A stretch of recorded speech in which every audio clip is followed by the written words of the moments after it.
Our meta-analysis on creatine, this is the one I did with Ryan Burke as the lead author, and we had a bunch of other good folks on there in the research community: Brad Schoenfeld, Darren Kandow, Max Coleman, et al. We did a meta-analysis, the first one to look at regional muscle hypertrophy, that's measurable by methods such as ultrasound and magnetic resonance imaging, MRI, looking at very muscle specific changes as a result of creatine supplementation. And usually, I mean, the vast majority of studies on measuring creatine's effects on body composition look at net or gross changes in just lean mass and fat mass. And so we were able to just look specifically at the muscle component of lean mass, because there's still the bone mass element to consider. There's still there's intracellular water, extracellular water, and there's a bunch of other components. But we looked at muscle mass specifically, and the big disappointment was just such a tiny increase in muscle mass as a result of creatine supplementation. And I mean, the actual increases are really kind of disappointing, really Was it sad. 2%? I think it was 2% from the study, maybe Oh, less. that 2% would have been great. Oh, it wasn't even 2. Oh man. I mean, so here's okay. So I'm gonna start with the disappointing stuff, and it is gonna end well. It will end well. So the disappointing thing is that the increases in muscle thickness on average were like a tenth. I hate to say it, but yeah, okay. So about a tenth of a centimeter beyond placebo. Okay, so it was already, it was as high as 0.16 centimeters beyond placebo in terms of increases in muscle thickness as a result of supplementing with creatine. And you have to understand that when we report these values, we're talking about the average of the group. So in this case of a meta-analysis, we're looking at multiple studies. And so the average of all the studies. And so certainly there were some higher values and even some lower values. So we're reporting the mean increase. And some of And these are that's going to be pretty untrained, trained, minuscule.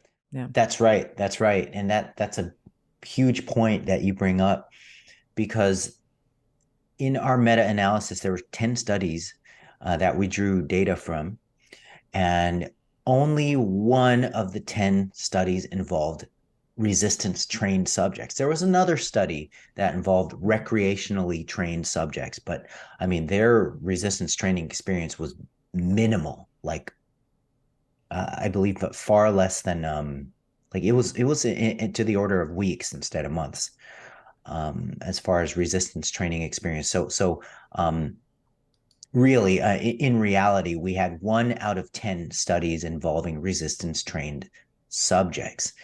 And so the hypothesis is that trained subjects could possibly get more benefit out of creatine use than untrained subjects.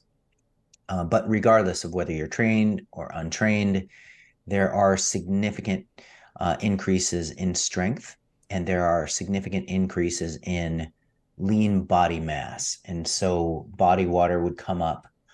Why exactly we didn't detect much changes at the muscle level, that's a little bit of a mystery.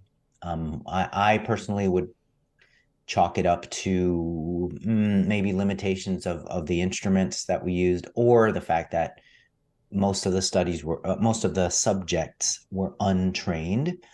Hmm. But on the bright side of creatine use, and this is a reason why I would still recommend creatine use, is that even in highly trained subjects, the strength increases in the creatine users are substantially greater than in the non-creatine users or the control group.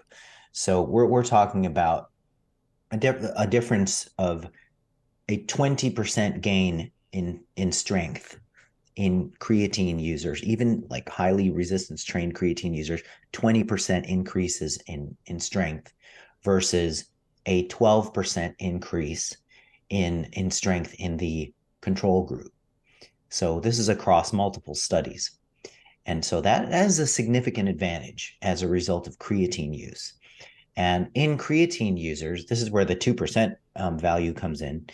It's very typical for creatine users to gain 2% of their starting body weight. So after a loading phase. So whether you take 1 week to load using the loading dose protocol of 20 to 25 grams a day for about a week, or whether you just ride a maintenance dose out until you're fully loaded, which takes about 30 days. Once you're loaded, it's very common to gain 2% of your starting body weight as lean body mass. And so a 150-pound person would gain like 3 pounds, let's say, of body weight. And this would show up as lean mass. And it's visually apparent in almost everybody I've personally observed on creatine. You can kind of tell that what they looked like pre-creatine versus post-creatine. They just look more jacked. They look more full. And then you can take those strength gains and ride them out to eventual muscular size gains, regardless of your training status.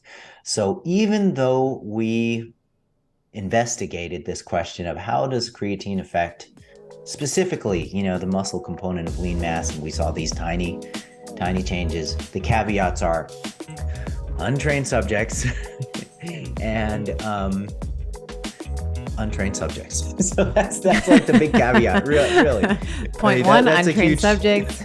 Point two, see point one. That's right. Yeah, basically, yes.